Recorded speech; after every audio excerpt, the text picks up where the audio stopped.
Voilà, donc nous avons vu hier cet extraordinaire projet de Dieu sur la personne humaine, extraordinaire bouleversement de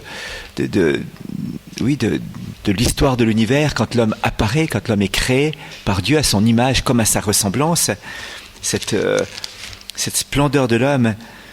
Je vous lis un petit texte de Feu, le cardinal Ratzinger, vivant maintenant sous le nom de Benoît XVI, qui dans une conférence sur l'anthropologie, justement sur la grandeur de l'être humain, c'est sa ressemblance avec Dieu, disait la chose suivante: entre la figure de l'Adam terrestre tirée de la glaise que le Christ a assumée en commun avec nous dans l'incarnation et la gloire de la résurrection, il y a la croix, le chemin des contradictions et des traits défigurés de l'image vers la conformation au Christ, dans lequel se manifeste la gloire de Dieu, passe à travers la souffrance et la croix. Le Christ a dépassé cette opposition au cœur même de sa nature humaine, il l'a transformée en communion.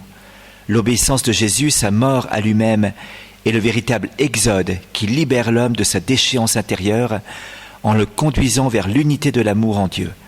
Le crucifix est ainsi la vivante icône de l'amour. Précisément la personne du crucifié, en ce visage écorché et frappé, l'homme redevient transparence de Dieu, image de Dieu, et l'image de Dieu recommence à briller.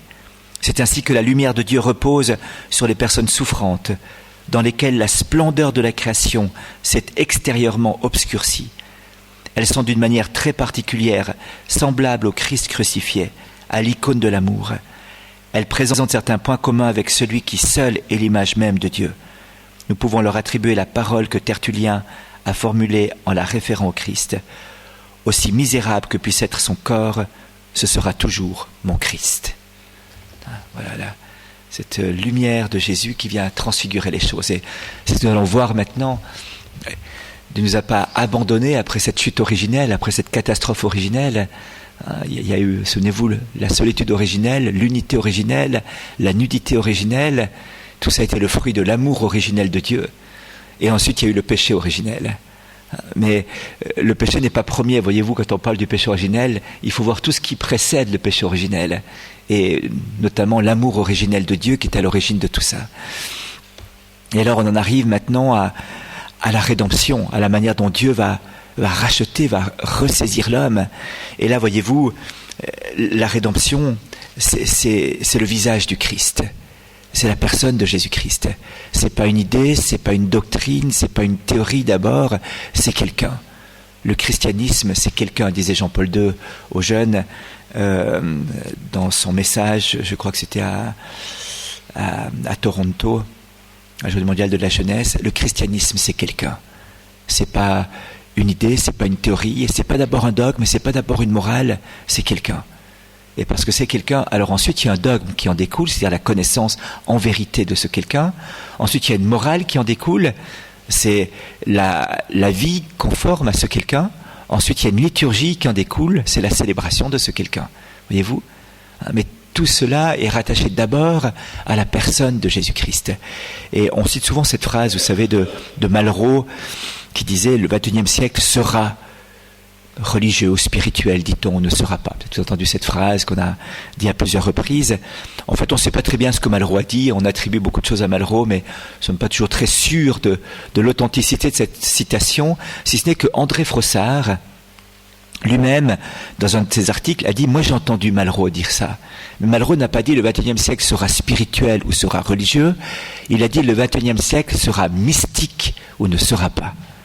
Et André Frossard montre bien que, finalement, c'est la seule alternative qu'il y a pour le XXIe siècle. Religieux, voyez-vous, ça peut être très sociologique encore. On peut être religieux dans une certaine croyance sociologique, dans des certaines formes de pratiques comme ça, dans un certain cadre social, socioculturel. Mais ce n'est pas encore l'expérience du Dieu. Spirituel, il y a beaucoup d'esprits, vous savez. Il y a les bons esprits, il y a les mauvais esprits. Et finalement, est spirituel ce qui dépasse le matérialisme. Mais les démons sont aussi spirituels, sont capables même parfois de jouer les anges de lumière, et certains mouvements religieux ou spirituels aujourd'hui sont pas toujours inspirés par les bons esprits. Il y a tout un courant New Age qui est là, toute une manière de vivre une spiritualité qui est douteuse, ou extrêmement émotionnelle, ou extrêmement ésotérique, et finalement sont deux pièges dans lesquels on risque de tomber. Et finalement, l'authentique expérience qui va permettre de libérer l'homme, c'est l'expérience mystique. Alors je vous le disais hier, la mystique n'est pas d'abord cet état dans lequel se sont trouvés certains saints, c'est marginal, voyez-vous, cet aspect-là, de ce qu'on appelle la mystique habituellement. C'était un grand mystique parce qu'il avait des visions, des apparitions, des phénomènes extraordinaires. C'est vraiment marginal, c'est pas ça qui fait le saint. Ce qui fait le saint, c'est l'intimité avec Dieu, et plus profondément que l'intimité avec Dieu, c'est cette certitude qu'il ne pourra pas se sauver par lui-même, qu'il a besoin d'un rédempteur. C'est l'expérience existentielle, profonde, que sans un rédempteur, il n'ira pas au ciel, que je ne peux pas me sauver par moi-même. Et c'est ça l'expérience mystique fondamentale, voyez-vous. Cette expérience existentielle, cette certitude intérieure que je ne peux pas aller au ciel. Le premier mystique visible, à côté du Christ, c'était la crapule à côté de Jésus sur la croix, qu'on appelle le bon larron. Mais c'est une crapule. Il avait tué, assassiné, il avait volé, il avait fait des bêtises. Et c'est Thérèse de l'Enfant Jésus qui nous éclaire sur la spiritualité du bon larron à propos de la doctrine du purgatoire. Et elle dit que c'est quand même incroyable. Ce bonhomme, il est là et Jésus lui dit « Aujourd'hui, tu seras au ciel avec moi ». Si le purgatoire était une sorte de rétribution des fautes que nous avons commises sur la terre, il aurait dû en prendre pour quelque temps quand même. Parce qu'avec les bêtises qu'il a dû faire pour être crucifié, ça méritait quand même une certaine punition dans l'au-delà. Et dit-il, mais c'est pas ça, c'est pas cette logique-là, voyez-vous. Que fait le bon larron? Il est en train de dire, oh Jésus, moi je peux pas me sauver tout seul. Je sais que je suis incapable de rentrer au ciel tout seul, par mes propres forces. Et alors immédiatement Jésus lui dit, bien aujourd'hui tu seras au paradis avec moi. Et quand Bossuet commente ce passage, il dit « Aujourd'hui, quelle promptitude, au paradis, quel délice, avec lui, quelle compagnie. » Et je ne sais plus quel autre saint disait un jour décidément, ce bon larron, il aura tout volé, jusqu'au ciel, à la dernière minute. Il aurait même volé le ciel. Mais ce vol du ciel, j'allais dire, c'est une capitulation devant cette expérience existentielle de ma misère profonde, qui ne peut être que rachetée, libérée, sauvé par le Seigneur. Et c'est en ce sens-là que le XXe siècle devrait être mystique. Jacques Maritain, le philosophe, disait « Je ne sais pas ce que sera l'avenir, et personne ne peut le savoir d'ailleurs, si ce n'est Dieu, mais, disait-il, il me semble que Dieu va devoir montrer à l'humanité orgueilleuse l'incapacité de se sauver par elle-même. Et peut-être devra-t-il amener cette humanité à l'expérience d'un échec total de tous ses moyens, ses techniques, sa science, son pouvoir qu'elle croit avoir réussi à établir. Finalement, cette espèce de parodie de l'eschatologie chrétienne qui consiste en l'idéologie du progrès. Voyez-vous, il y a une sorte, depuis le siècle des Lumières, de greffe sur une saine théologie de l'histoire, ou même philosophie de l'histoire chrétienne, qui consiste à voir que l'histoire a un début, a un solstice cosmique, pour reprendre l'expression de Jean-Paul II, la charnière de l'histoire qui est la rédemption, et une fin, c'est-à-dire la parousie, la venue en gloire du Christ. Donc cette histoire n'est plus cyclique comme dans la plupart des grandes religions du monde, avec le mythe de l'éternel commencement, de ce retour sans cesse, de cette vie sans fin en quelque sorte, mais que cette histoire a un début, elle est sortie du sein de Dieu, elle va retourner dans le sein de Dieu, elle a échappé aux mains de Dieu, elle a été rattrapée par la main de Dieu, qui est le Christ en personne, et que dans ce temps d'attente entre cette fin des temps qui est la rédemption, qui est la résurrection du Christ, et la fin ultime, eh bien, ce n'est pas un progrès inéluctable, c'est un combat, dans une certitude que le Christ a vaincu, mais un combat entre ces deux mystères dont nous parlait saint Paul, le mystère de la piété et le mystère de l'iniquité. Le mystère de la piété, c'est cette adoration du Seigneur, cette prosternation de l'homme devant le Christ rédempteur, et le mystère de l'iniquité, c'est cet orgueil prométhéen de l'homme qui refuse de se laisser sauver et qui veut se mettre à la place de Dieu. Finalement, il n'y a pas tellement le choix. Ou il y a un Dieu, ou c'est moi le Dieu, voyez-vous. L'homme ne peut pas échapper quelque part à Dieu. Même l'athéisme est encore une manière de vouloir Dieu. Regardez Auguste Comte, qui était ce père, on pourrait dire le grand-père du positivisme, Auguste Comte, qui se voulait vraiment le fondateur d'une ère nouvelle. Il disait l'humanité va passer par 3 âges. L'âge religieux, où l'homme était tellement bête et superstitieux qu'il avait besoin des dieux pour se rassurer. L'âge métaphysique, où finalement la philosophie et un certain nombre d'attitudes rationnelles permettaient à l'homme de trouver une raison d'être. Et puis l'âge positif, l'âge positiviste, ce sera moi qui en serai le fondateur, où la science seule servira de certitude à l'homme. La science seule servira de certitude à l'homme.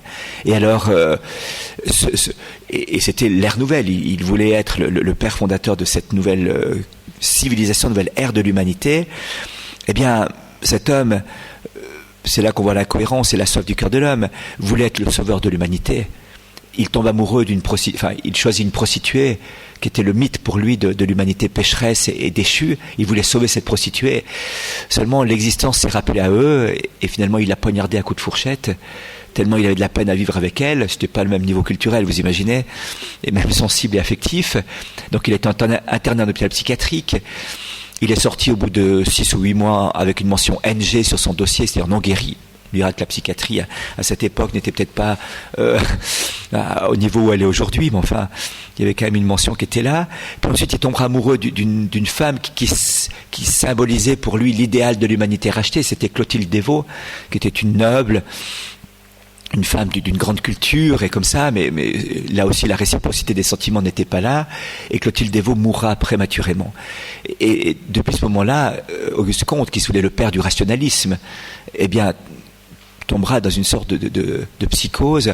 Il passera 3 heures par jour à vénérer à adorer Clotilde Devaux. Il avait fait un hôtel à Clotilde Devaux chez lui.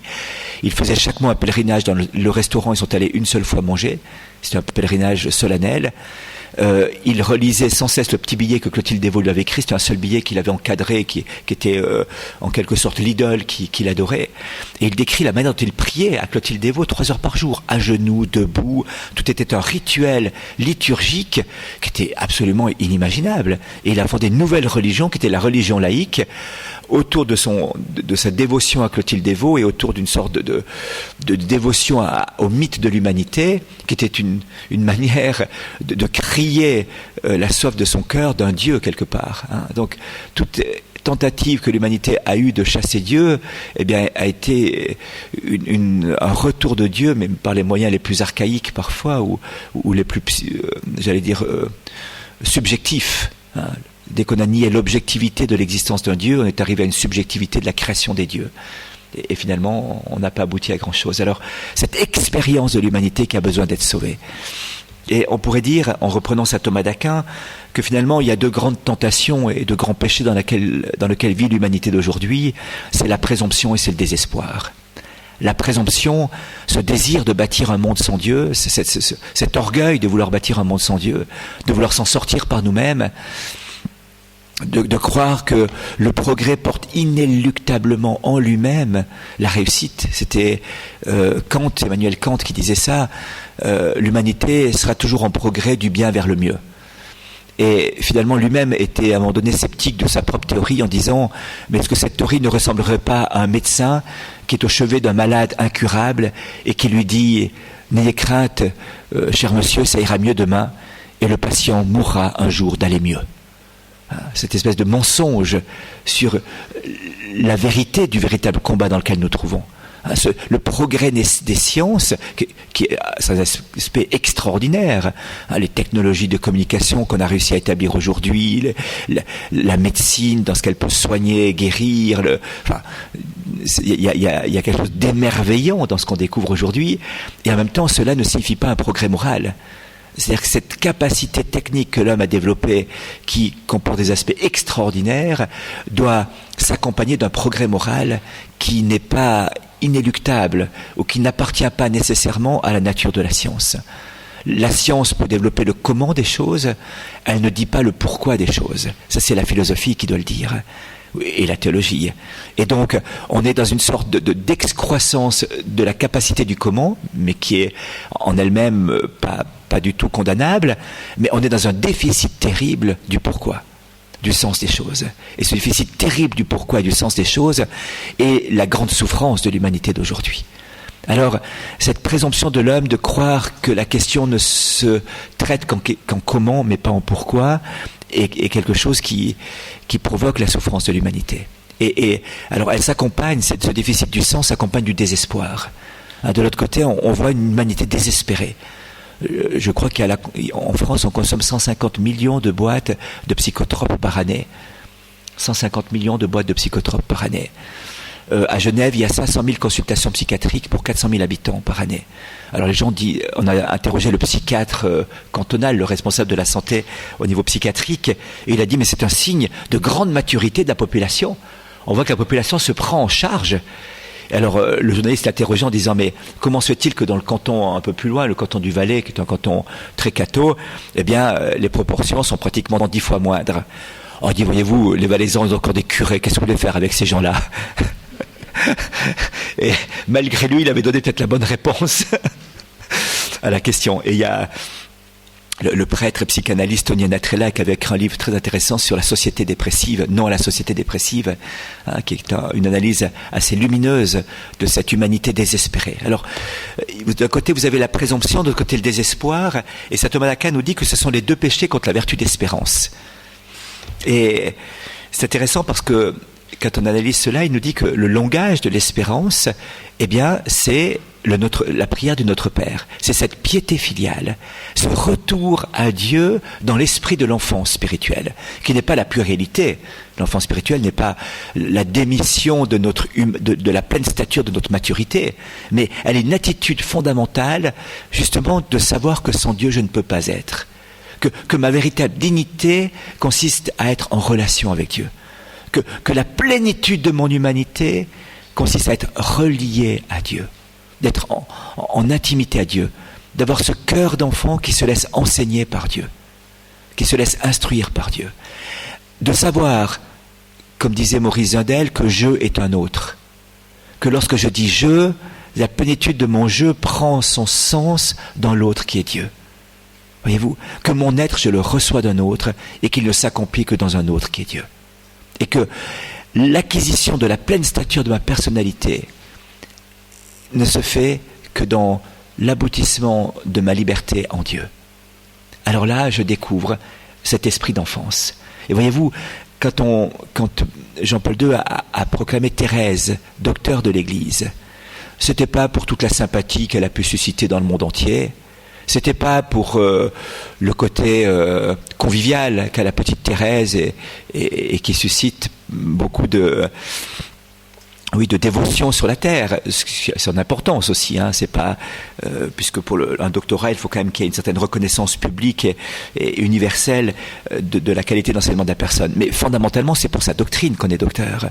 Or, sa doctrine, c'est pas un traité de théologie qu'elle a écrit, c'est une attitude fondamentale qu'elle a eue. Et cette attitude fondamentale est justement la réponse prophétique de Dieu, par Thérèse, à ces deux péchés que vit l'humanité aujourd'hui, la présomption et le désespoir. Un monde désespéré et présomptueux, qui n'a plus et qui peine à retrouver le chemin de l'espérance. Et Thérèse vient montrer quel est le chemin de l'espérance. C'est l'attitude filiale, l'expérience de ma misère, mais la certitude de sa miséricorde. Et là, je crois qu'on est au centre névralgique, et à la charnière même, à la fois du cœur personnel de chacune d'entre nous, et à la fois à la charnière de l'histoire de l'humanité du XXIe siècle. C'est vraiment ça. Et qu'est-ce autre que cette attitude filiale que le mystère de la grâce de Dieu, de l'humanité rachetée, de l'humanité sauvée, de l'humanité empoignée par Dieu, de l'humanité vivant d'une vie qui n'est pas la sienne, qui est la vie de la grâce. C'est ça, parce que finalement, ce que fera le Christ, et là j'en viens à ce qu'on disait hier, le péché originel nous a fait perdre la grâce sanctifiante. C'est-à-dire cette capacité de vivre en relation intime avec Dieu. Ce que va faire le Christ, d'abord, c'est nous restituer la grâce sanctifiante, la relation intime avec Dieu. Cette relation intime, elle est filiale. Et voyez-vous, Saint Jean situe la Pentecôte, je vous le disais hier brièvement, il situe la Pentecôte au moment du cœur ouvert sur la croix. C'est intéressant. Si on voulait reprendre depuis plus loin, il y a une question qui habitera toujours l'humanité. C'est la question qui remonte à 1800 ans avant Jésus-Christ, qui est la question du jeune Isaac, portant le bois sur ses épaules et disant à son père, « Papa, où est l'agneau du sacrifice ?» C'est une question quand même qui est capitale. Où est l'agneau du sacrifice? Et son père répond, « Dieu pourvoira ». Derrière cette parole du jeune Isaac, le fils de la promesse, la joie de l'humanité, saisie par Dieu, eh bien, il y a une question beaucoup plus profonde. Quel est celui qui portera le fardeau à ma place? Quel est celui qui mourra à ma place afin que moi je vive? C'est cette question-là, c'est l'Esprit Saint qui est l'auteur de l'Écriture sainte. Et c'est donc, derrière cette question d'Isaac, toute cette question de l'humanité séparée de Dieu, loin de Dieu, tombée loin de Dieu, pourrait-on dire, l'humanité cassée, qui ressurgit dans la parole d'Isaac. Où est celui qui mourra à ma place? Où est celui qui portera le bois de la souffrance, le bois de la peine à ma place, le poids du péché à ma place, qui se substituera à moi afin que moi je puisse vivre grâce à lui? Et alors, la question résonnera dans l'histoire de l'humanité pendant 1800 ans. La réponse arrivera un jour, au bord du Jourdain, lorsque un prophète, vêtu d'une peau de bête et nourrissant de miel sauvage et de sauterelles, désignera un homme qui est là à côté de lui comme l'agneau de Dieu. Voici l'agneau de Dieu. Et immédiatement alors, Jean et André vont se précipiter derrière cet homme et le suivre. Et cette question, Jésus se retourne en disant, mais que cherchez-vous? Et Jean et André dit, Rabbi, où demeures-tu? Où donc vais-je pouvoir faire l'expérience de la réponse à la question qui habite le cœur de l'humanité? Où est l'agneau de Dieu? Qui portera le fardeau? Qui se substituera à moi? Où demeures-tu? Où donc vais-je pouvoir vivre ça? Et Jésus leur dit, venez et voyez. Ils allèrent donc, ils demeurèrent avec lui la journée, ils rentrèrent, il était vers la 10e heure. Et finalement, c'est assez frustrant comme réponse. Je ne sais pas si vous sentez la même chose que moi, parce que je lisais un jour dans un journal qu'un journaliste avait rencontré la reine d'Angleterre en 20 ans de journalisme à Londres. Il l'avait rencontré 3 fois. Ça avait duré 20 secondes en tout, les 3 fois additionnées. Il avait réussi à écrire 12 pages sur les 20 secondes qu'il est passé avec la reine d'Angleterre. How do you do, how do you do, how do you do, how do you do? Et puis 20 secondes, 12 pages. Il faut y aller, avoir d'imagination pour dire ça. Et là, il rencontre le roi des rois et seigneur des seigneurs, c'est-à-dire le Christ, et une journée entière et pas une ligne. Pas une ligne. Alors, c'est peut-être pas la même logique, vous me direz, au niveau journalistique, au niveau interprétation, mais quand même, il y a quelque chose de frustrant dans cette sobriété de Saint Jean par rapport à cette expérience qu'il aura du Christ. Si ce n'est qu'il y a un petit détail qui paraît un peu dérisoire, 20 siècles plus tard, il était la 10e heure. Que nous importe-t-il de savoir qu'il était la 8e, la 9e, la 10e ou la 12e heure? Sauf si c'est de nouveau l'Esprit Saint qui est l'auteur de l'Écriture sainte et qui ne laisse rien au hasard derrière les paroles qu'il dit. Et donc cette 10e heure devient la clé d'interprétation de toute cette question. Papa, où est l'agneau du sacrifice? Dieu pourvoira, voici l'agneau de Dieu, venez et voyez, vous découvrirez. Venez et voyez où? Eh bien à la 10e heure. Et quelle est la 10e heure? Eh bien justement, cette 10e heure, ce sera celle qui nous sera donnée par Saint Jean à la fin de son évangile. À la 6e heure, des grandes ténèbres se firent sur toute la terre. À la 9e heure, Jésus poussa un grand cri, remit l'esprit. Avant même que les lumières du Shabbat ne soient allumées, le Christ fut déposé de la croix, mais avant cela, un centurion vint vers lui, et d'un coup de lance lui transperça le cœur. Il en jaillit du sang et de l'eau. Et nous parlions hier de cette parole, ils lèveront les yeux vers celui qu'ils ont transpercé, de son sein jailliront des fleuves d'eau vive. Il parle de l'Esprit Saint qu'allait recevoir ceux qui croiraient en lui. Alors, quel est le secret maintenant de toute cette histoire d'attente de l'humanité, de l'agneau de Dieu, du salut, de la rédemption? Eh bien, c'est la 10e heure, c'est le cœur transpercé, c'est le don de l'Esprit Saint. La Pentecôte est là. Et cette Pentecôte, voyez-vous, c'est cette ce don que Dieu fait à l'humanité de l'Esprit Saint, qui lui permet d'entrer en relation avec le Père comme le Christ est en relation avec le Père. Le comme est une analogie, c'est-à-dire pas par nature, mais par grâce. Nous recevons l'Esprit Saint qui fait de nous réellement des enfants de Dieu et qui nous permet de redire à Dieu Abba Père en toute vérité. Saint Paul dira, personne ne peut dire à Dieu Abba sans la puissance de l'Esprit Saint. Et Saint Augustin disait aux catéchumènes, apprenez bien les paroles du Notre Père. Apprenez-les par cœur, car il faudra bien les savoir. Mais vous ne pouvez pas encore les prier, car vous n'avez pas reçu l'Esprit Saint. Vous ne pourrez prier les paroles du Notre Père qu'au moment de votre baptême où l'Esprit Saint vous sera donné et aura fait de vous réellement des enfants de Dieu. Alors à ce moment-là, vous pourrez dire ces paroles. Voyez-vous, toute cette histoire se concentre vers la 10e heure. C'est bien le centre de l'univers, la charnière de l'univers. Et Benoît XVI, dans son encyclique sur Deus Caritas Est, dit, finalement, s'il fallait contempler le mystère de Dieu est amour, c'est vers le cœur transpercé du Christ sur la croix qu'il faudrait se tourner. Et tout le cœur de l'encyclique, la raison pour laquelle j'écris l'encyclique, eh bien c'est, ou dirais-je, non, l'encyclique est jaillie de la contemplation du mystère du cœur transpercé du Christ sur la croix, qui donne chair et sang au concept Dieu est amour. Vous voyez un petit peu ce que je veux dire, c'est que finalement, toute la rédemption aboutit au don de l'Esprit Saint, à cette Pentecôte joannique. Ce n'est pas la Pentecôte de Saint Luc, des Actes des Apôtres. Saint Luc, la Pentecôte est pour la mission, l'évangélisation. C'est 50 jours après Pâques, c'est lié à la fête de Shavuot dans la tradition juive. Enfin, il y a toute une symbolique, je ne vais pas m'étendre là-dessus, mais elle est accompagnée de signes et de prodiges extraordinaires.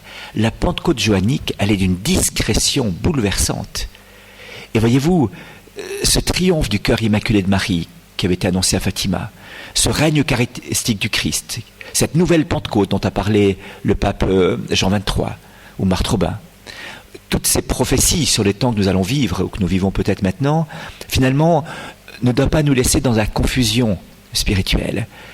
Cette Pentecôte sera d'abord une guérison de l'humanité blessée à travers ces deux péchés de la présomption et du désespoir. Elle sera donc une Pentecôte d'abord filiale, non pas dans des signes et des prodiges extérieurs importants, mais dans le retour filial de l'humanité à Dieu.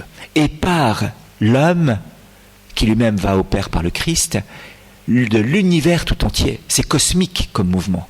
C'est cosmique. Benoît XVI a dit que la raison pour laquelle il avait écrit l'encyclique, le cœur était la contemplation du cœur du Christ, et à partir de là, Dieu est amour, on comprend ce que veut dire Dieu est amour, mais la raison pour laquelle il l'avait écrite, elle était double.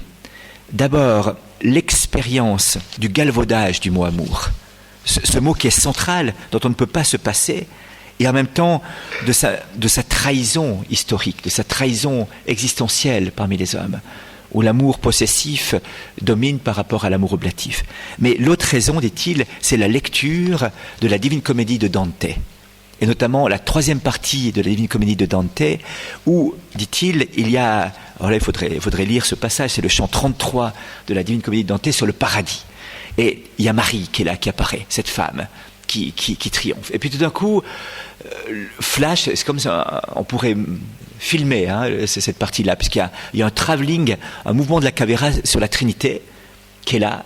Et tout d'un coup, au cœur de la Trinité, il y a l'amour. Et tout d'un coup, cet amour irrigue l'univers entier.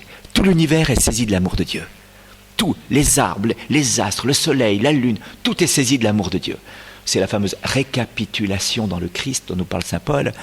Dieu l'a établi Seigneur, lui a confié la royauté, afin que tout soit récapitulé dans le Christ. Et une fois que tout est récapitulé dans le Christ, eh bien le Christ remet toute royauté à son Père et Dieu est tout en tous. C'est un mouvement cosmique qui se produit comme ça, voyez-vous. Mais ce mouvement cosmique, ce retour filial de l'univers à Dieu, se fait par le Christ à travers l'humanité et dans le don de l'Esprit Saint. Dans le don de l'Esprit Saint qui fait de nous des enfants de Dieu. Donc, l'enjeu du temps, le kairos, comme je disais hier soir, cette charnière du temps, l'histoire du temps, ce que Dieu enseigne à l'humanité d'aujourd'hui, c'est d'abord le retour filial. D'où l'importance de l'adoration, parce que Jean-Paul II disait que l'Eucharistie est une Pentecôte perpétuelle. Le cœur du Christ ne cesse de palpiter au Saint-Sacrement de l'autel. Toute la révélation du mystère du cœur du Christ, depuis Sainte Gertrude d'Evta au XIIIe siècle, en passant par Marguerite Marie Alacoque et Sainte Faustine au XXe siècle, eh bien, n'a qu'un objet, j'allais dire, c'est nous dire l'amour de Dieu, mais nous le dire dans l'amour substantiel de Dieu. Au cœur même de la Trinité, de Dieu est amour, il y a l'amour de l'amour, qui est la personne même de l'Esprit Saint. Son nom, c'est don ou amour, l'Esprit Saint. Voyez-vous ? Et c'est pas des mots, hein, enfin voilà, c'est des mots, oui, bien sûr, mais ça doit aller plus loin que les mots, vous comprenez. Ça va, ce bouleversement du cœur de l'homme, de découvrir que je suis enfant de Dieu. L'émerveillement que je suis enfant de Dieu. Alors, un évêque un jour baptisait une petite fille, une jeune kabyle musulmane, et il lui disait qui est la Trinité. Elle avait une douzaine d'années, il était en paroisse, et la fille dit, elle fait comme ça à la moue, et l'évêque se tourne vers le prêtre qui avait préparé la fille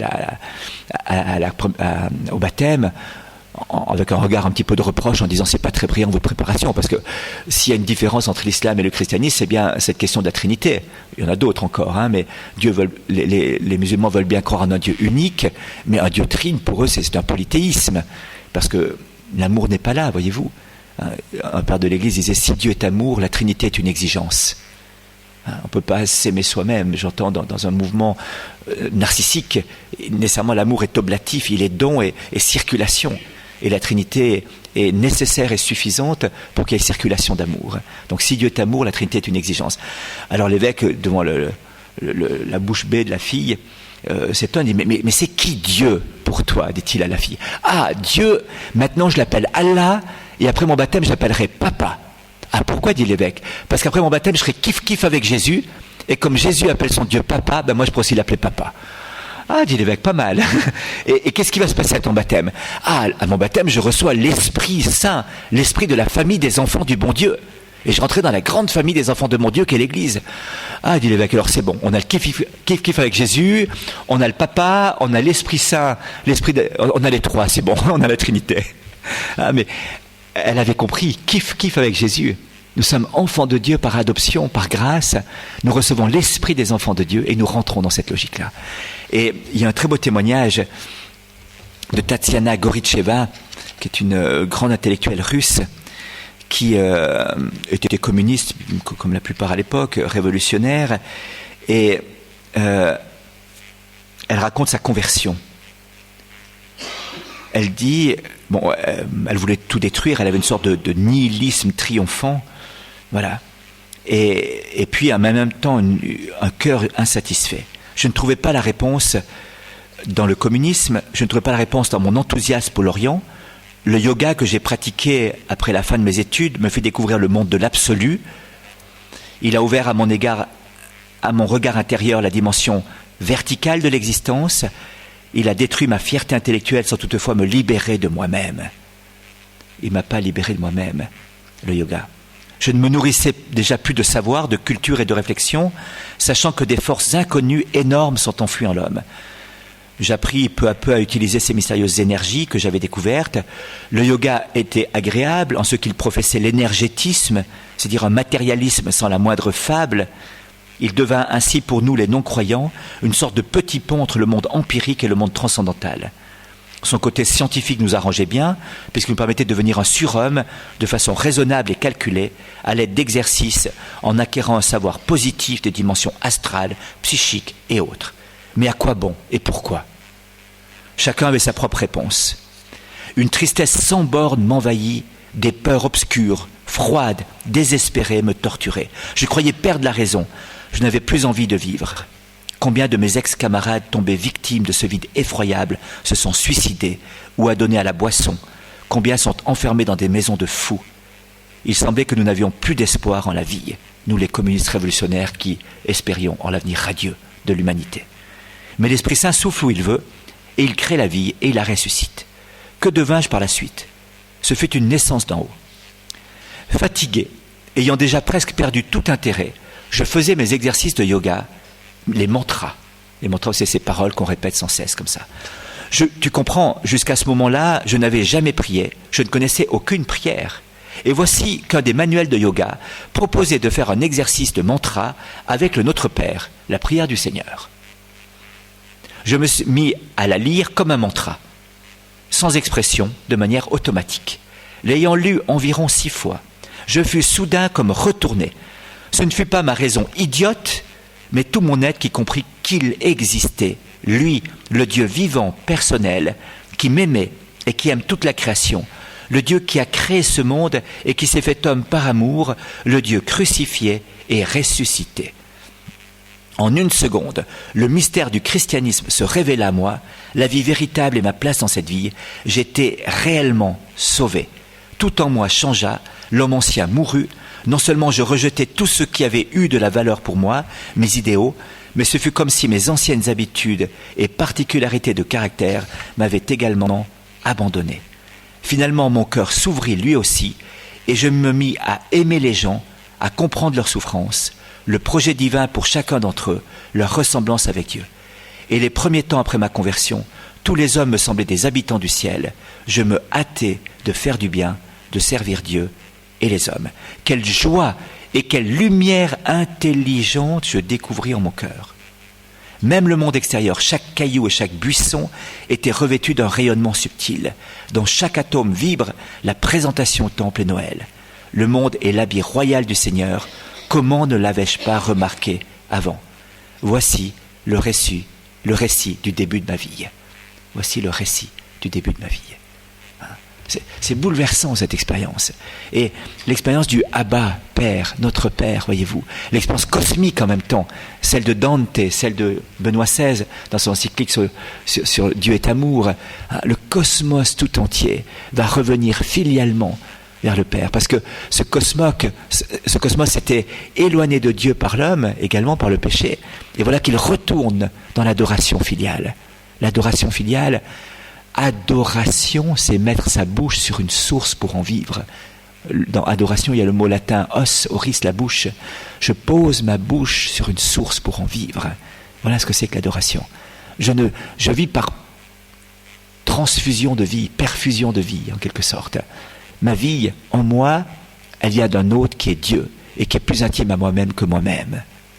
Alors là, je fais l'expérience existentielle du salut. Je fais l'expérience existentielle de l'espérance chrétienne. Je fais l'expérience existentielle du bouleversement de ma vie. Et je réponds à la fois à la présomption, parce que tous les talents, tous les dons que Dieu m'a donnés, je vais les mettre au service de sa gloire. Je vais faire avec le plus de générosité possible et le plus d'attention possible ce que j'ai à faire. Je vais devoir rentrer dans une logique de service avec tout ce que Dieu m'a donné. Ce n'est pas une démission de l'homme, c'est une mission de l'homme. Dès l'instant où je comprends que ma vie m'est donnée par un autre. Je ne démissionne pas de mon humanité, je missionne mon humanité jusqu'au bout. Et en même temps, ça me libère du désespoir, de cette expérience que je ne peux rien faire, parce que véritablement, je suis aimé de Dieu. Et que ma pauvreté, ma misère, n'est plus l'abîme dans lequel je tombe comme un gouffre sans fin. Ma misère et ma pauvreté devient la matière première de la grâce.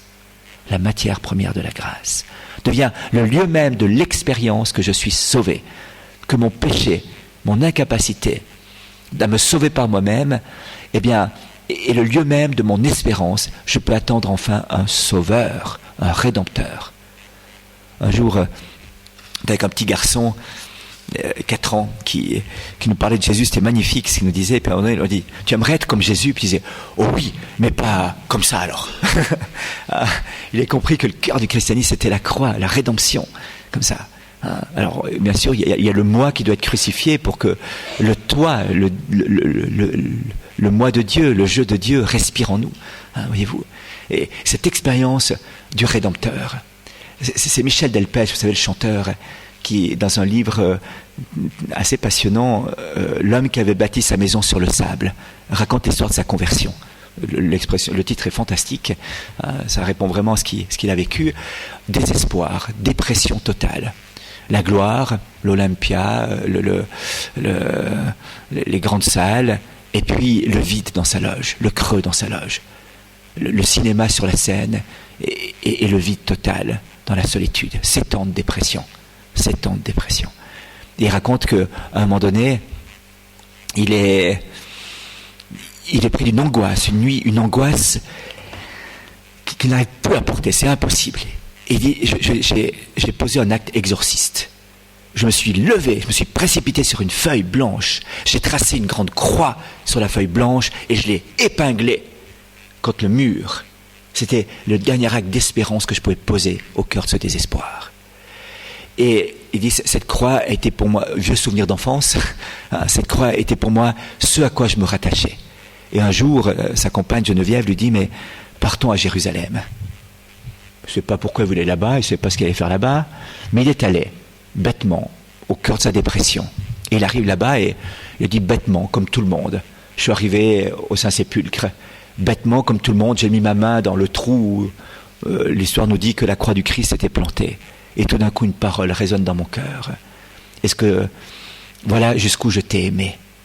Voilà jusqu'où je t'ai aimé. Il arrive au lieu du Saint-Sépulcre, du tombeau, et une autre parole résonne dans son cœur. Est-ce que toi aussi tu veux sortir de ton tombeau? Et tout d'un coup, dit-il, j'ai compris ce qu'était le christianisme. Il dit non pas une doctrine ou une théorie. C'était quelqu'un qui me sortait de mon tombeau. Quelqu'un qui me libérait de cette force de mort qui m'emprisonnait. J'ai compris ce que c'était le péché, c'était refuser de se laisser sauver par le Christ. Voilà ce que c'était le péché, refuser de se laisser sauver par le Christ. Saint Thomas d'Aquin dira la même chose pour le péché contre l'Esprit Saint. C'est le refus de la miséricorde. Ce n'est pas un acte que je pose, c'est le refus, ce blindage de l'homme devant l'effusion de la grâce et de la miséricorde de Dieu. Et Peggy, qui fera la même expérience, dira, la grâce, vous savez, ça mouille ou ça mouille pas. Il faut cette mystérieuse fêlure secrète du cœur dans laquelle la grâce s'engouffre, comme l'acide. L'acide, ça ronge ou ça ronge pas. Des tonnes de grâce sur un cœur blindé, ça fera rien du tout. Une goutte de grâce sur un cœur ouvert, ça le sauvera. Alors, Michel Delpech dira, je suis rentré là-bas transfiguré. 6 mois plus tard, il était sorti de sa dépression. L'expérience du Christ rédempteur. L'expérience du Christ rédempteur. Voyez-vous, c'est ça l'expérience. C'est ça le cœur du christianisme. Le mystère de la grâce. Et quand Jean-Paul II a introduit le 3e millénaire chrétien avec sa lettre Novo Millennio Ineunte, il aura mis au centre de cette lettre un programme pastoral.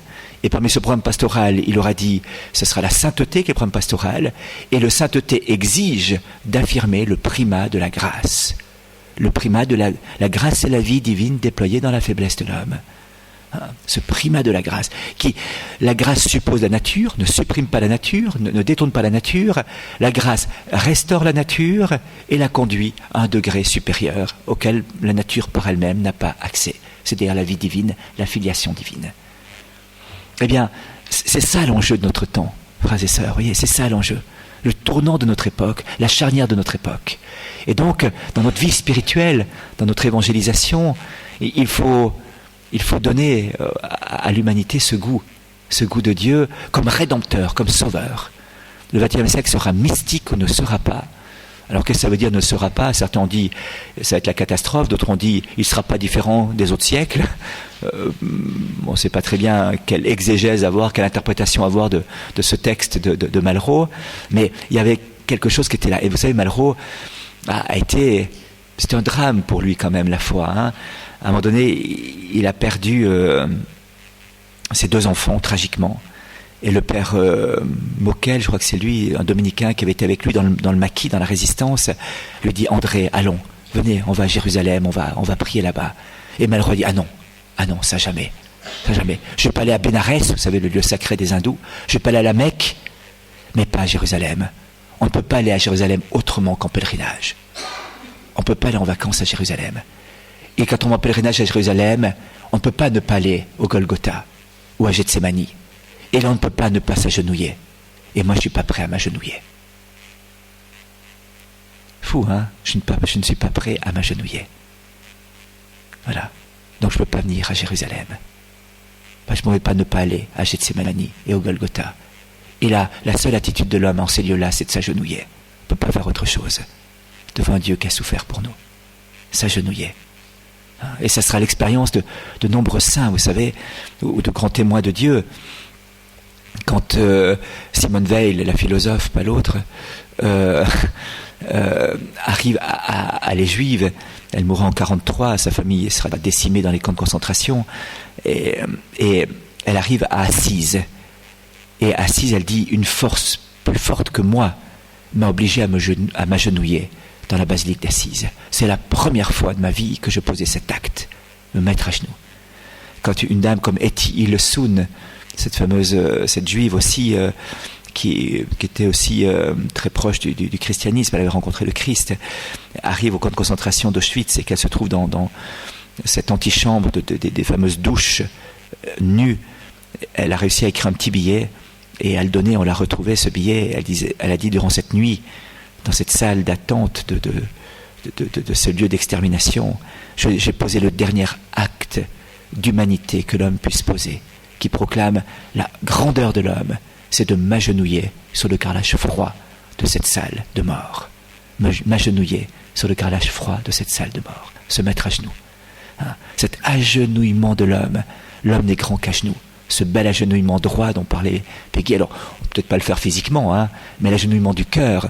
Reconnaître que je ne peux pas me sauver par moi-même. Reconnaître que ma vie vient d'un autre. Que la grâce dans ma vie vient d'un autre. Et ce sera l'attitude, c'est très beau. En 1886, à Noël 1886, s'est passé beaucoup de choses, vous savez.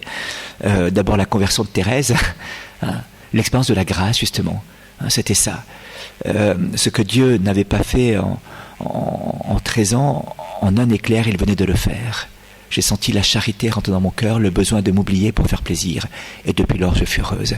Cette expérience bouleversante de l'irruption de la grâce dans sa vie, qui était l'amour même de Dieu. Vous vous souvenez de l'histoire, elle était rentrée de la messe de minuit, elle avait mis ses petits souliers devant la cheminée, et elle entend son père qui dit « Oh non, encore, c'est la dernière année, vraiment ». Et le cœur de Thérèse, dans son hypersensibilité, est transpercé par cette parole de son père. Alors, elle courra les marches de l'escalier, elle arrivera à l'étage, en larmes, effondrée. Et sa sœur lui dit « Mais Thérèse, tu penses pas la peine que tu fais à papa en cette nuit ?» Tout d'un coup, « Papa » dit-elle. Alors j'ai retenu les battements de mon cœur. J'ai essuyé les larmes de mes yeux. J'ai descendu 4 à 4 les marches de l'escalier, j'ai revêtu le plus beau sourire que je pouvais, j'ai sauté au cou de papa. Si vous aviez vu la joie de papa ce soir-là. Et là, elle fait l'expérience de la charité qui rentre dans son cœur, de la grâce qui rentre dans son cœur. L'expérience de l'effusion de la grâce dans son âme.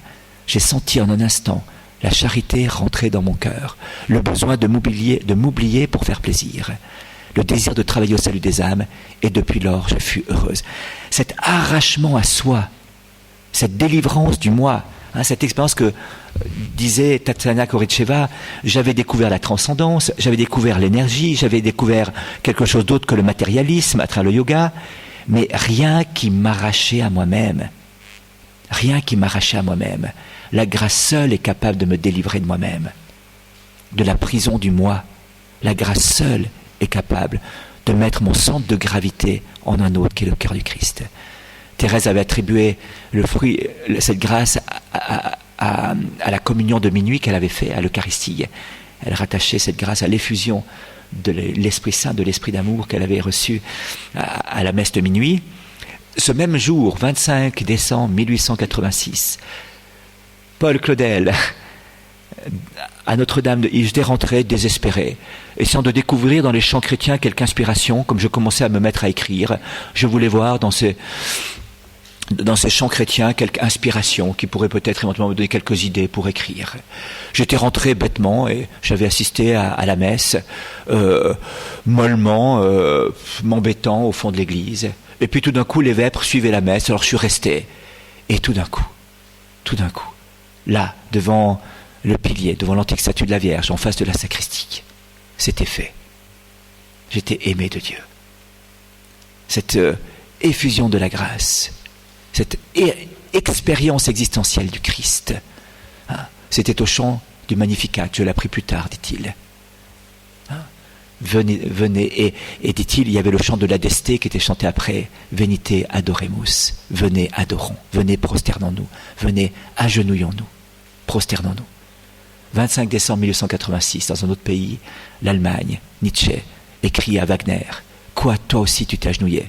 Wagner lui avait dit, j'ai fait une expérience en cette nuit, sur le jour de Noël, 1886, et je me suis mis à genoux. Et Nietzsche lui écrit, quoi, toi aussi tu t'es agenouillé, toi aussi tu as capitulé, toi aussi tu as renoncé à ta dignité humaine, toi aussi tu es devenu un lâche, tu t'es prosterné devant Dieu. Hein? Alors qu'il venait de poser le plus grand acte d'humanité qu'on puisse poser, s'agenouiller devant Dieu. L'homme n'est grand qu'à genoux.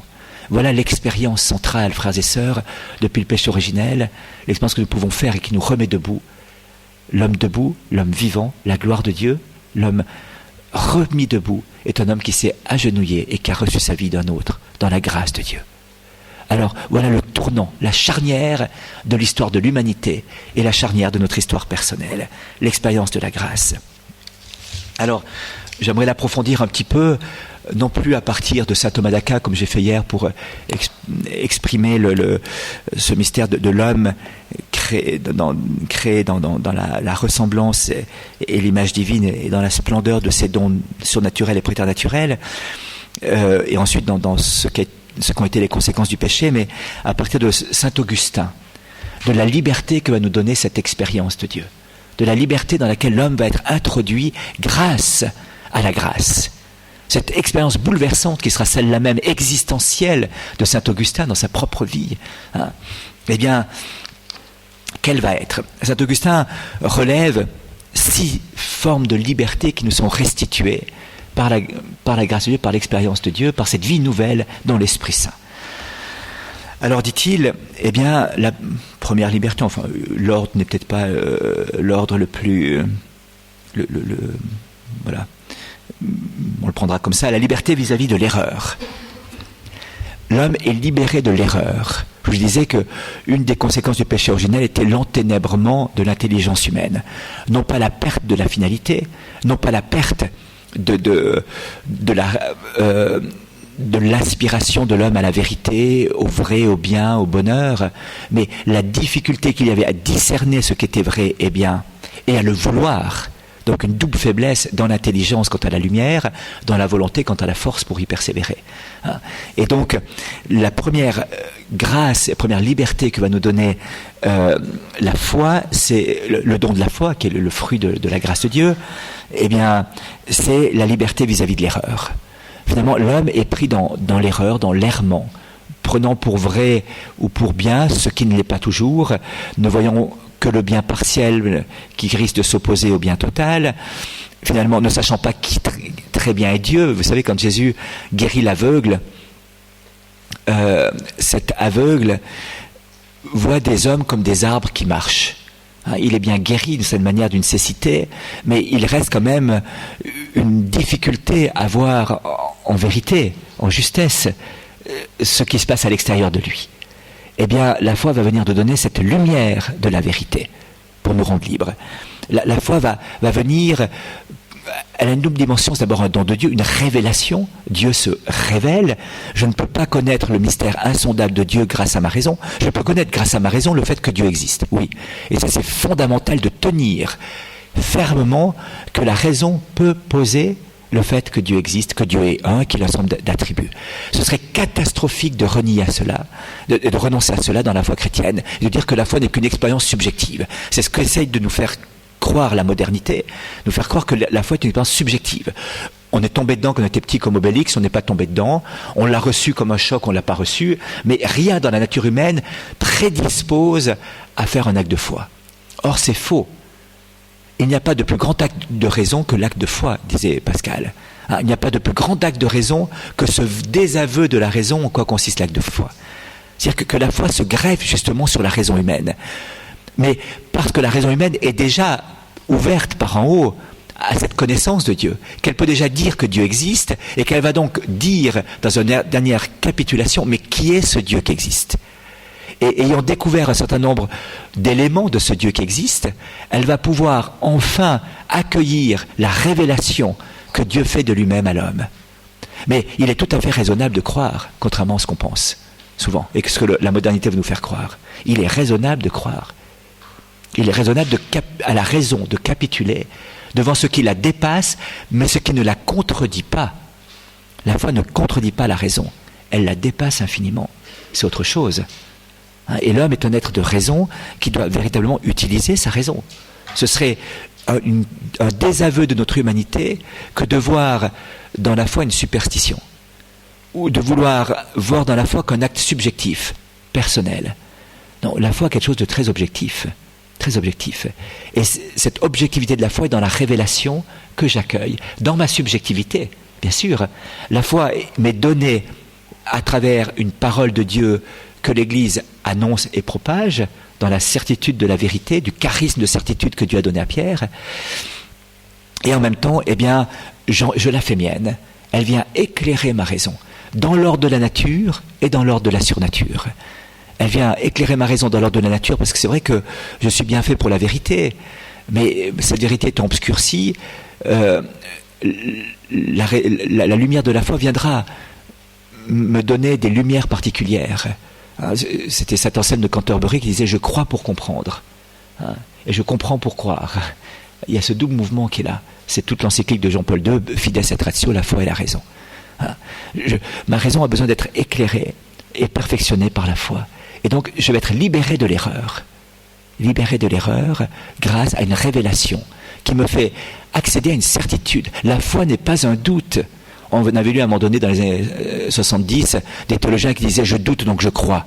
Je ne sais pas quel était, c'était même un directeur d'une grande école catholique, je ne sais plus laquelle c'était. « Je doute donc je crois ». Mais non, la foi est une certitude. Certitude qui ne me donne pas, qui me donne une humilité, voyez-vous, qui ne m'établit pas dans une arrogance.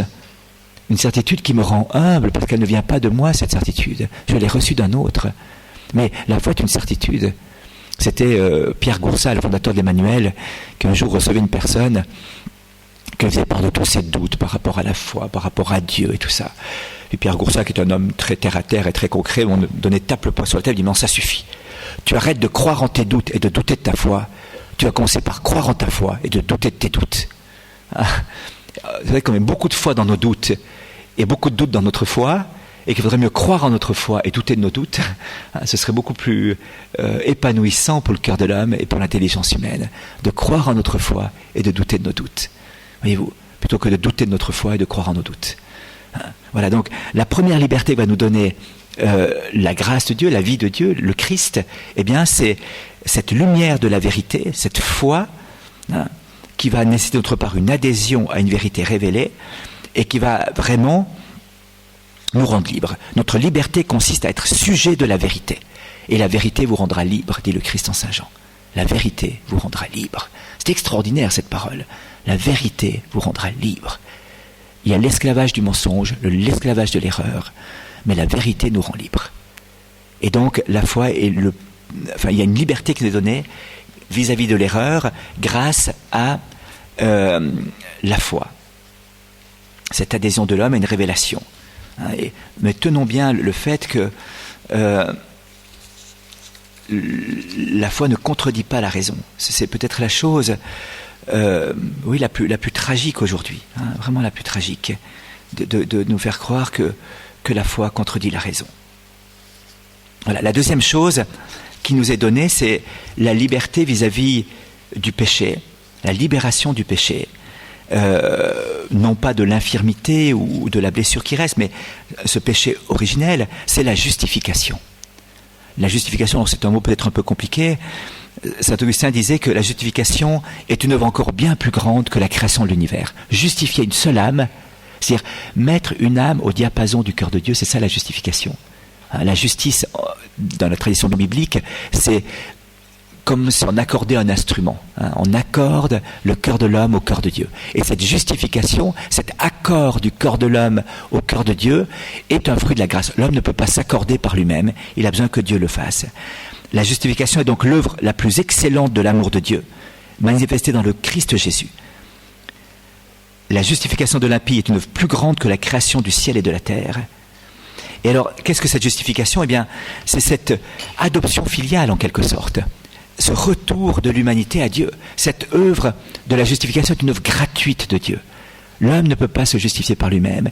Il reçoit cette œuvre et c'est la grâce du baptême, la grâce du don de l'Esprit Saint qui nous justifie, qui fait de nous des enfants de Dieu. Ce qui se passe au baptême doit donner le vertige.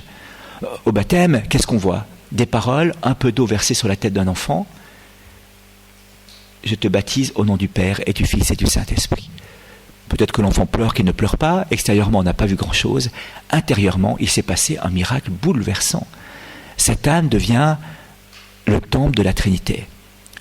L'Esprit Saint vient habiter à l'intérieur de cette âme. L'âme est justifiée, accordée au cœur de Dieu. Ce qui se passe est prodigieux, est extraordinaire. C'est plus grand que la création de l'univers, du ciel et de la terre, dit saint Augustin, ce qui se passe au baptême. Eh bien, voilà ce qui nous est donné. La grâce d'être enfant de Dieu, la justification. Ce cœur de l'homme qui s'était séparé de Dieu depuis les origines, eh bien, revient à Dieu et réajusté au cœur de Dieu et de nouveau capable d'intimité avec Dieu. Il était toujours capable de Dieu, par sa nature même, mais il est rendu capable d'intimité avec Dieu, de discuter avec Dieu comme un enfant avec son Père. Cette grâce est une œuvre bouleversante, la grâce de la justification. Par la puissance de l'Esprit Saint, nous prenons part à la passion du Christ en mourant au péché, et à sa résurrection en naissant une vie nouvelle. Nous sommes les membres de son corps qu'est l'Église, les sarments greffés sur la vigne qu'il est lui-même. C'est par l'Esprit que nous avons part à Dieu. Par la participation de l'Esprit, nous devenons participants de la nature divine. C'est pourquoi ceux qui habitent l'Esprit sont divinisés. La justification nous divinise. Dieu s'est fait homme pour que l'homme devienne Dieu, par grâce. Voilà ce qui se passe à la justification. Et la première œuvre de la grâce, c'est la conversion, me tourner vers Dieu, me détourner de moi pour me tourner vers Dieu. Cette métanoïa. Vous savez, dans l'Ancien Testament, se convertir voulait dire revenir en arrière sur le chemin d'égarement dans lequel j'étais rentré pour repartir sur un autre chemin qui me conduisait au but. C'est ça la conversion dans l'expression hébraïque de la conversion. Dans le Nouveau Testament, c'est tout différent. C'est convertis-toi non pas pour être sauvé, convertis-toi parce que tu es sauvé. Convertis-toi, c'est-à-dire prends conscience de la grâce qui t'est faite d'un Dieu qui t'habite et qui est avec toi. Convertis-toi, c'est-à-dire tourne-toi simplement du côté du bon Dieu, détourne-toi de toi, parce qu'il est déjà là. Ce n'est plus revenir en arrière, c'est convertis-toi par la foi certaine en la présence du Christ en toi et à côté de toi. Convertis-toi parce que Dieu est avec toi. Convertis-toi non pas pour être sauvé, mais parce que tu es déjà sauvé. Parce que prends conscience du don qui t'a été fait. Si tu savais le don de Dieu, et quel est celui auquel tu parles, c'est toi qui lui dirais « donne-moi à boire », si tu savais le don de Dieu. Convertis-toi parce qu'il y a un don de Dieu en toi qui est l'Esprit Saint en personne. Convertis-toi pour vivre de cette vie de l'Esprit Saint qui est déjà là et dont tu n'as peut-être pas pris conscience. Convertis-toi pour resplendir de la beauté des enfants de Dieu, pour que la gloire de l'enfant de Dieu que tu es resplendisse sur ton visage. Convertis-toi pour goûter intérieurement combien Dieu est bon. Convertis-toi pour vivre de cette vie nouvelle qui a été déposée en toi en ton baptême et dont tu n'as pas pris encore le sens de l'ampleur et de la grandeur et de la beauté. Convertis-toi pour vivre du Christ, pour vivre comme un enfant de Dieu. Parce que c'est déjà là et que tu peux aujourd'hui goûter cette grâce. Pas besoin de revenir en arrière. Il suffit de te réveiller à cette réalité à laquelle tu n'es peut-être pas présent maintenant. Deviens présent à la présence. Convertis-toi, non pas pour retourner dans un chemin d'égarement du passé et reprendre un chemin vers le futur. Convertis-toi pour vivre aujourd'hui la présence de Dieu. Pour goûter intérieurement la présence de Dieu. Alors, c'est ça la justification. Hein, voyez-vous, il y a une grande querelle, on pourrait aller loin dans l'histoire de l'Église, c'est un grand débat avec Luther et tout ça. Hein, on ne va pas rentrer là-dedans, c'est pas ça que je veux vous dire. Voilà, la liberté à l'égard du péché, je suis justifié. Je peux vivre d'une vie qui n'est pas la mienne. Je ne suis plus esclave de cette nature blessée. Il y a une force en moi, plus grande que moi, qui me rend capable de la sainteté. Le saint n'étant pas celui qui a sa tête dans un vitrail, mais qui est lui-même vitrail, et qui resplendit de la beauté de Dieu qui habite en lui. Le saint est celui qui vit d'une vie d'un autre. Et la sainteté, on demandait au canal Suénas à la sortie d'une des sessions du concile, où on venait de dire que la sainteté c'était pour tous. Alors c'était une sorte de stupeur dans comment ça se fait. Il n'y en a pas que quelques-uns qui sont appelés à la sainteté. Non, la sainteté c'est pour tous. On vient de leur dire, les laïcs aussi. Ah bon, oh là là, alors il va falloir se bouger. Alors on dit, mais éminence, alors qu'est-ce qu'un saint? Vous venez de dire que la sainteté est pour tous. Oh, dit le canal Suénas, un saint c'est un chrétien normal. Un saint est un chrétien normal. C'est celui qui vit d'une vie qui est un autre, qui est bien conscient de sa misère, mais qui se sait justifié, accordé au cœur de Dieu, et qu'il peut, dans une démarche de conversion perpétuelle, se métanoïer, pardon l'expression, c'est-à-dire penser à la manière de Dieu, voir les choses à la manière de Dieu, renouveler votre façon de penser, renouveler votre intelligence pour voir comme Dieu ce qui est bon, ce qui est grand, ce qui lui plaît, dira saint Paul. Ce nous, cette intelligence qui doit changer, dépasser notre manière de voir humaine, restreinte, blessée par le péché, pour voir les choses à la manière de Dieu. Avoir un autre centre de gravité que soi-même, un autre centre d'horizon que soi-même. Voilà. Et les pères du désert, je vous dis ça un petit peu sur la pointe des pieds, mais les pères du désert disaient, si nous ne rentrons pas dans la métanoïa, nous rentrons dans la paranoïa. Paranoïa. Et je parlais récemment avec un ami psychiatre. J'ai dit, écoute, qu'est-ce que tu penses de cette parole du Père du désert? Je prépare un enseignement là-dessus, sur la conversion. Et il me dit, mais écoute, moi c'est l'expérience que j'ai. Et psychiatriquement, en médecine, on dit que la paranoïa est une maladie qui naît à la force de l'âge, enfin qu'on voit apparaître. Il y a peut-être des prédispositions préalables, dit-il, mais vers 35-45 ans, c'est un tel centrement sur soi de la personne qui a plusieurs conséquences. Il croit qu'il a raison contre tous, il croit que tout le monde le persécute. Il cherche à se justifier avec des capacités intellectuelles parfois brillantes et extraordinaires, à justifier son comportement et à être seul face à l'univers entier, étant tellement convaincu de sa justice et de sa justesse que finalement le monde n'a rien compris à lui. Et c'est juste le contraire, la métanoïa. C'est mon centre de gravité, c'est Dieu. Ma manière de penser, c'est pas moi. Moi, je me méfie de moi-même, mais je suis sûr de Dieu. Je suis sûr de celui en qui j'ai mis ma confiance. C'est assez impressionnant. Et il disait, et dans l'histoire de la psychiatrie, c'est frappant de voir qu'il y a des périodes où cette maladie est très répandue et des périodes où cette maladie est très peu répandue. Et je dis, il faudrait peut-être faire un parallèle entre la foi et voir un petit peu les vases communicants entre la croissance de la foi et la croissance de cette pathologie, finalement, du cœur de l'homme. Alors, on va en rester là pour ça, on ne va pas aller beaucoup plus loin, mais on est plein à la métanoïa, nous, en tout cas. C'est-à-dire un décentrement de soi, pour que Dieu soit au cœur de ma vie. Donc, liberté à l'égard du péché. Je prends donc une dernière liberté, on verra les 3 autres après-midi, liberté vis-à-vis du désordre des passions. C'est la grâce actuelle. Vous savez, il y a dans la théologie de l'Église, on distingue 2 types de grâce. Il n'y a qu'une seule grâce, c'est la vie divine répandue en nos cœurs. Mais quant aux effets, quant à ce qui va se passer, eh bien, l'Église nous dit qu'il y a la grâce sanctifiante, qui est cette grâce de la justification, la grâce habituelle aussi, et la grâce actuelle, ce secours de Dieu à chaque instant qui nous est donné pour progresser. La grâce actuelle est d'une grande discrétion, vous savez, elle est faite de choses toutes simples, elle est faite de 2 choses d'ailleurs habituellement, une grâce de lumière, qui est une grâce qui vient éclairer notre intelligence pour la guider sur la route de la vertu, et une grâce de force qui vient conforter notre volonté dans la marche vers le bien. Voilà.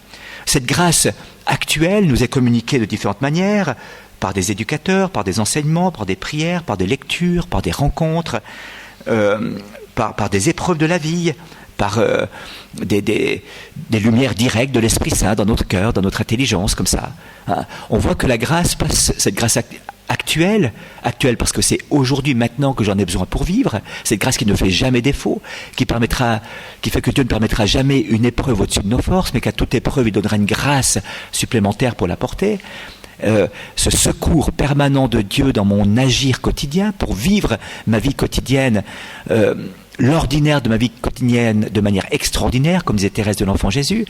Cette grâce passe par des causes secondes. La cause première est bien Dieu qui opère ça, mais il se sert de vecteur second, une personne, un événement, une circonstance, pour me donner cette grâce, pour me donner cette force supplémentaire.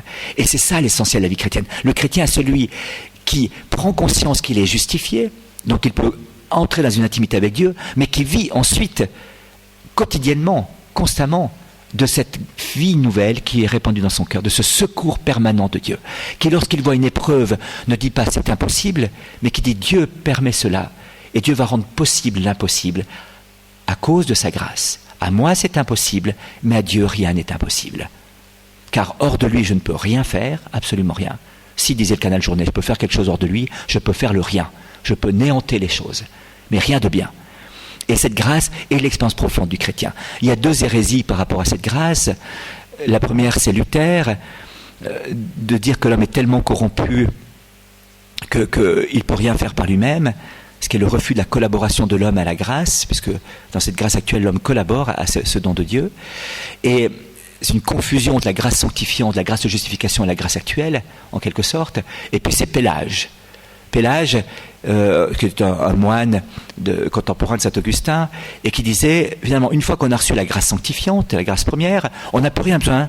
On a reçu le multipack, il dépend plus que de l'homme de faire ces choses. Il n'a plus besoin de la grâce actuelle. Donc d'un côté, les deux fois, c'est une sorte de négation de la grâce actuelle.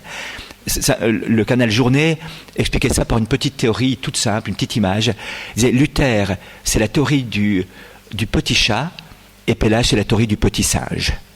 Qu'est-ce que ça voulait dire? C'est que quand le grand méchant chien arrive proche du petit chat, eh bien, la mère empoigne le petit tigret par la peau du cou. Il ne peut rien faire, c'est pas de sa faute. Il est choisi et il est amené, protégé. Et les deux autres se font bouffer par le chien. Ou le renard. Et puis, la théorie du petit singe, c'est que quand le grand méchant lion arrive et qu'il veut manger le singe, eh bien, la maman guenon détale, le petit singe lui saute derrière et se tient à la maman ne le tient pas, c'est le petit singe qui se tient tout seul. Et ce sont les deux hérésies contre la doctrine de la grâce actuelle. Le petit chat qui ne peut rien faire, qui se fait empoigner arbitrairement. Pourquoi ce petit tigret, c'est pas le noir et blanc? On ne sait pas. Mystère et boule de gomme, comme on disait quand on était petit. Hein, je ne sais pas. C'est la maman qui a choisi comme ça. Et puis l'autre, c'est le petit singe qui s'accroche. Et la vraie théorie, vous la comprenez, c'est la filiation divine. C'est le papa qui relève son enfant, mais l'enfant qui le tient par le cou. C'est les deux qui collaborent. Le père ayant la primeur, bien sûr, c'est le primat de la grâce, mais en même temps, la collaboration de l'humanité à la grâce. Dieu qui nous a sauvés sans nous ne nous conduira pas au ciel sans nous, disait saint Augustin. C'est bien sans nous qu'il nous a rachetés, c'est gratuitement qu'on a été sauvés. Il n'a pas attendu qu'on lui dise « Mais écoute, j'accepte que tu me sauves ». Il est mort sur la croix gratuitement pour les pécheurs, alors que j'étais encore pécheur. Dieu s'est livré pour moi, disait saint Paul. Donc c'est bien gratuitement, il y a le primat de la grâce, mais ce n'est pas sans nous qu'il nous conduira au ciel. Ce n'est pas sans nos œuvres, sans notre collaboration à la grâce. Vous comprenez? Et donc, il y a cette mystérieuse collaboration de l'homme dans la réception de la grâce actuelle, dans l'accueil de la grâce actuelle, et dans la vie de la grâce actuelle. Et ça, c'est capital. La doctrine de la grâce actuelle est fondamentale. Elle est déterminante et elle permet vraiment à l'homme de vivre dans la réalité quotidienne avec un surcroît d'amour qui ne vient pas de lui. D'affronter les épreuves de la vie avec ce surcroît d'amour qui ne vient pas de lui. Avec cette expérience d'une force qui me dépasse. Hein, je vous lirai après-midi un petit témoignage d'un médecin, Bernard Pie, qui raconte ce qu'il a vécu à Dachau, au camp de concentration de Dachau, à propos de la grâce actuelle, ce que la grâce actuelle est capable de faire. Je crois qu'il faut que j'arrête maintenant pour respecter le timing. Voilà, donc on reprendra ça après-midi. 3 libertés déjà aperçues de cette vie nouvelle dans le Christ. Liberté vis-à-vis du péché par la justification, vis-à-vis de l'erreur, par rapport à la foi, grâce à la foi. Liberté à l'égard du péché grâce à la justification, et liberté vis-à-vis de la faiblesse de la nature, vis-à-vis du désordre des passions, grâce à la grâce actuelle. Voilà, et on verra les 3 autres après-midi.